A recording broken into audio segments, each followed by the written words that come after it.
হে নূতন দেখা দি কারবার, জন্মের প্রথম শুভক্ষণ।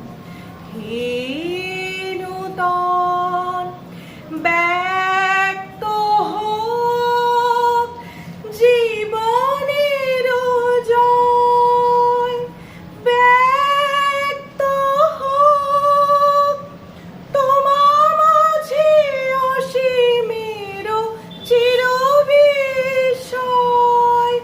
উদয় দিগন্তে শঙ্খ বাজে, মোর চিত্ত মাঝে।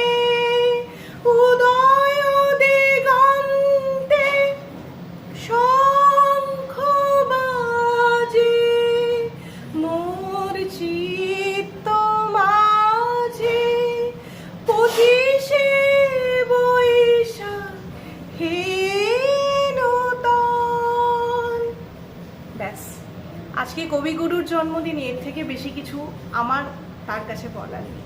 এটিকুন দিয়ে আমি আমার প্রণাম বা শ্রদ্ধা তার কাছে জ্ঞাপন করলাম।